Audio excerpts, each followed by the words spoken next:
Hello, salut à toi.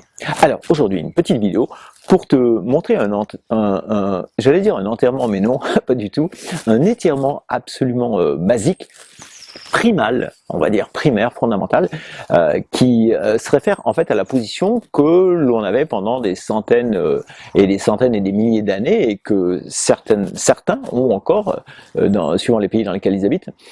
C'est vraiment la position assise qu'on a quand on n'a pas de chaise. En fait. Et Marc Sisson, un de mes auteurs fétiches, appelle ça l'étirement à la Grock.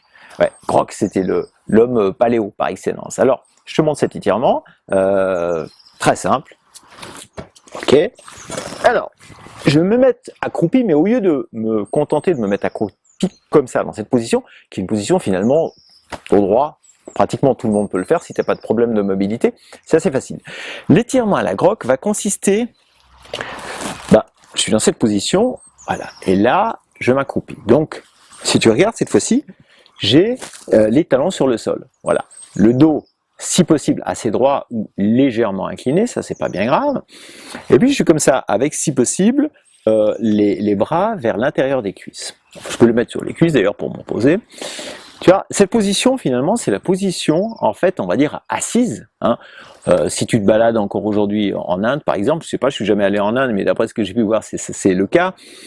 Et dans beaucoup de pays asiatiques, c'est la position même des fois de travail, c'est la position de repos, des fois même un petit peu pour manger, pourquoi pas, pour faire ses besoins, le cas échéant. C'est vraiment la position, d'ailleurs les toilettes à la turque, hein, c'est connu, c'est une position vraiment basique, primaire en fait.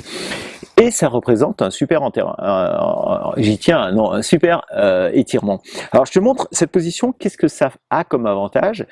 Concrètement, anatomiquement, tu vas évidemment étirer ici même l'avant en fait des tibias, tu vas étirer les fessiers, tu vas sentir l'étirement dans tout le dos.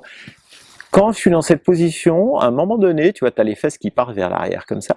Je ressens l'élongation et l'étirement plutôt, jusque dans les trapèzes et le haut du dos, vraiment. Ah ouais, carrément les épaules, voilà. Donc, tranquille. Au début, c'est pas facile. Hein, j'entends, si tu n'as pas l'habitude, tu vas partir en arrière. C'est pas grave, il faut y aller doucement. L'une des solutions, c'est de ne pas commencer tout de suite comme ça pour pas se claquer un muscle, mais par exemple se tenir à quelque chose. Une table, un poteau, quelque chose comme ça, et puis tu descends tout doucement, tu regardes jusqu'où tu peux y aller, il faut y aller vraiment en douceur. Hein, vraiment en douceur. Puis au fil du temps, tu peux faire comme moi, tu peux rester... un certain temps sans même t'en apercevoir en fait. Tu vois, j'étire même les ischio-jambiers, ici je sens aussi. Donc vraiment, tout le corps qui est tiré, toute la chaîne postérieure. Voilà, c'est l'étirement à la Grock, quoi. Sympa l'étirement à la Grock. Hein. Si tu as aimé cette vidéo, n'hésite pas à t'abonner, n'hésite pas à partager. Moi je crois que je vais rester comme ça encore un petit moment, tiens. Et puis je te dis à très bientôt pour une prochaine vidéo. Ciao!